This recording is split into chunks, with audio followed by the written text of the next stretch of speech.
రెగ్యులర్‌గా చేసుకునే బీన్స్ కర్రీని ఈరోజు కొంచెం చిన్న చిన్న చేంజెస్‌తో చూపిస్తున్నానండి. కానీ చాలా టేస్టీగా, స్పైసీగా కుదిరింది ఈరోజు. అది ఎలా చేయాలో ఇప్పుడు చూసేయండి. సో, బీన్స్‌నైతే ఫస్ట్ ఇలా ఒక మీడియం సైజ్‌గా కట్ చేసుకొని వాష్ చేసుకోవాలి. వాటిని ఒక పాన్‌లో ఆయిల్ వేసుకొని, మనం తరిగి పెట్టుకున్న బీన్స్‌ని కూడా వేసుకొని లైట్‌గా సాల్ట్ వేసుకోవాలండి. కొంచెం మగ్గుతుంది త్వరగా. సో, ఇలా బాగా వేపుకున్న తర్వాత వీటిని స్టవ్ ఆఫ్ చేసేసి పక్కన పెట్టుకోవాలి. ఇప్పుడు నేను కొంచెము అల్లము, వెల్లుల్లి, పచ్చిమిర్చిని వేసుకొని వీటిని కచ్చా పచ్చాగా గ్రైండ్ చేసుకుంటున్నానండి. వీటిని ఇలా గ్రైండ్ చేసుకొని పక్కకు పెట్టుకోవాలి.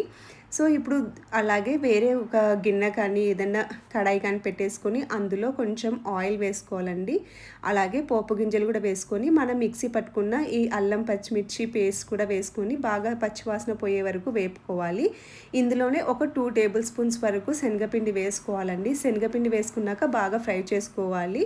అలాగే ఆనియన్స్ కూడా వేసుకొని వేపుకోవాలండి. కానీ శనగపిండి వేసాం కాబట్టి కొంచెం కింద అడుగంటుతూ ఉంటుంది. కాబట్టి కొంచెం వాటర్ వేసేస్తే మనకు అడుగంటకుండా మంచిగా ఉంటుందన్నమాట. సో, అలా నీళ్ళు వేసేసి ఆనియన్స్ అనేవి బాగా మగ్గిపోయిన తర్వాత అందులో కొంచెము ఉప్పు, కారము, మిక్స్డ్ మసాలా, కొరియాండర్ పౌడర్ కూడా వేసేసి బాగా కలుపుకోవాలండి. ఇలా మసాలా కూడా ఒక 2 మినిట్స్ కలిపెట్టుకున్న తర్వాత మనము కొంచెం పెరుగు వేసుకోవాలి. ఈ పెరుగు అనేది సిమ్‌లో పెట్టి మనము గడ్డలు లేకుండా బాగా బీట్ చేసేసి వేసుకోవాలండి. ఇలా వేసుకొని బాగా కలిపెట్టుకోవాలి. ఒక మిక్స్ ఇచ్చిన తర్వాత మనము ఫ్రై చేసి పక్కన పెట్టుకున్న బీన్స్‌ని కూడా వేసేసుకోవాలండి ఇందులోకి. అలాగే నేను ఒక మీడియం సైజ్ టమాటాని కూడా కొంచెం పెద్ద హాఫ్‌గా చేసేసి పెట్టుకున్నాను. ఇలా మీడియం సైజ్‌గా తరుక్కోవాలి.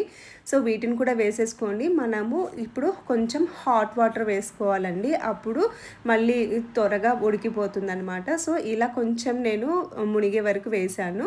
సో, ఇదంతా కూడా కలిపెట్టేసుకోవాలి. అలాగే నేను ఆలు కూడా వేశానండి తర్వాత.